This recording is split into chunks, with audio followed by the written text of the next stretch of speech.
Praise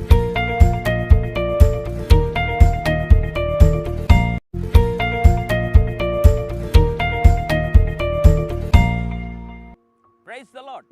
యేసుక్రీస్తు దివ్యనామంలో ఉదయకాల సమయంలో ప్రభుత్వ ప్రతిదినం అని ఆధ్యాత్మిక కార్యక్రమాన్ని వీక్షించుచున్న దేవుని బిడ్డలైన మీ అందరికీ నా హృదయపూర్వక వందనాలు తెలియజేస్తున్నాను. ప్రియులారా, బాగున్నారా?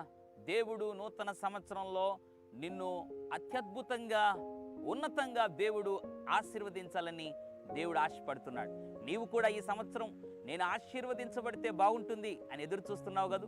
దేవుడు నిన్ను ప్రేమించి నీ విశ్వాసాన్ని బలపరచాలని ఒక అద్భుతమైనటువంటి వాగ్దానం దేవుడు నీకు ఇవ్వాలని ఆశపడుతున్నాడు. ద్వితీయోపదేశకాండము 7వ అధ్యాయము 14వ వచనం, సమస్త జనముల కంటే ఎక్కువగా నీవు ఆశీర్వదింపబడుదువు. Praise the lord.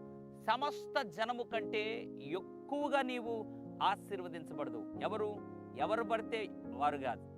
దేవుని మార్గములో ఎవరైతే నడుస్తున్నారో, దేవునికి ఎవరైతే ప్రియంగా ఉన్నారో, దేవుని సన్నిధిలో ఎవరైతే ప్రార్థనా పరులుగా ఉన్నారో, లేదా దేవుని వాక్యమును నిరంతరము విడవక ఎవరైతే ధ్యానిస్తున్నారో వారి జీవితంలో ఈ ఆశీర్వాదము లేదా ఈ వాగ్దానం వర్తిస్తుంది. దేవుని యొక్క వాక్యంలో రాయబడినట్లుగా నీవు సమస్త జనుల కంటే ఎక్కువగా ఆశీర్వదించబడదు. ఎంత అద్భుతమో కదా.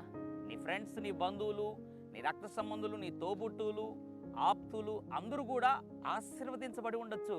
అయితే దేవుడు అంటున్నాడు, నీవు వారికంటే ఎక్కువగా